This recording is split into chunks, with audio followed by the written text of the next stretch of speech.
এখানে আমাদের কোশ্চেন দেওয়া রয়েছে the first line in the lemon series has wavelength lambda, the wavelength of the first line in Bama series. ঠিক আছে, তো এরকম ধরনের প্রবলেম সলভ করার জন্য আমাদের রিডবার্গ ফর্মুলা ইউজ করতে হবে। ওয়েভলেন্থ রিলেটেড প্রবলেমের জন্য আমরা রিডবার্গ ফর্মুলা ইউজ করবো, যেটা হচ্ছে 1 by lambda is equal two r into 1/n1 square minus 1/n2 square.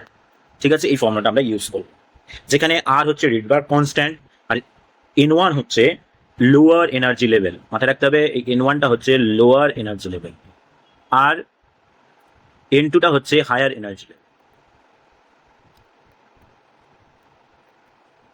ঠিক আছে, এইবারে আমাদের যে বলেছে যে first line in the Lyman সিরিজে বেসিক্যালি ট্রানজিশন এন্ডিংটা, লাইম্যান সিরিজের ট্রানজিশন এন্ডিংটা কোথায় হয়? 1-এ, তার মানে ওর ক্ষেত্রে n1 ইকুয়ালস টু 1। আর বামা সিরিজের ট্রানজিশন এন্ডিংটা 2-তে হয়, মানে এখানে n1টা হচ্ছে 2। আর ফার্স্ট লাইন বলেছে, তার মানে এটা যদি লাইম্যান সিরিজের জন্য n ইকুয়ালস টু 1 হয়, তাহলে ফার্স্ট লাইনটা নিশ্চয়ই n ইকুয়ালস টু 2 থেকে আসবে। ঠিক আছে, যেখানে বামারের এন্ডিং, আর বামারের ক্ষেত্রে কি হয়, n ইকুয়ালস টু 2 হচ্ছে তার এন্ডিং, মানে এটা বামা সিরিজের ক্ষেত্রে n ইকুয়াল টু 2টা হচ্ছে এন্ডিং, তাহলে ওর ফার্স্ট লাইনটা কোথা থেকে আসবে? 3 থেকে আসবে, তাই না? তাহলে আমাদের এই দুটো ক্যালকুলেশন করে নিতে হবে। কিভাবে ক্যালকুলেশন করবো? ফর্মুলা ইউজ করবো। প্রথম ক্ষেত্রে লাইম্যানের জন্য কি হবে? লেফট হ্যান্ড সাইডটা আমরা লাইম্যানের জন্য হিসাব করি। 1/λ is equal to 1r into লোয়ারটা আগে বসে মাইনাস আপার, তাহলে এটা কত দেবে?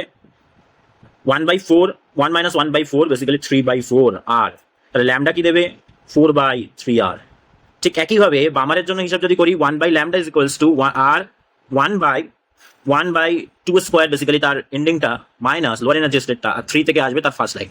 এবার এটাকে সলভ করলে কি হবে?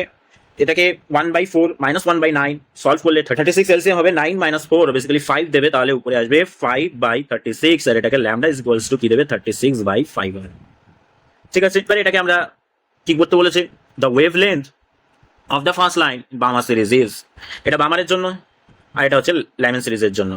তাহলে আমাদের বামা সিরিজের ওয়েভ লেন্থ কি হবে? ল্যামডা বি বাই ল্যামডা এল যদি করি, তাহলে 36/5r, আর এটা হবে 4/3r। 3rটা উপরে চলে যাবে, আর ক্যান্সেল হয়ে যাবে, কেটে হবে 9, 27/5।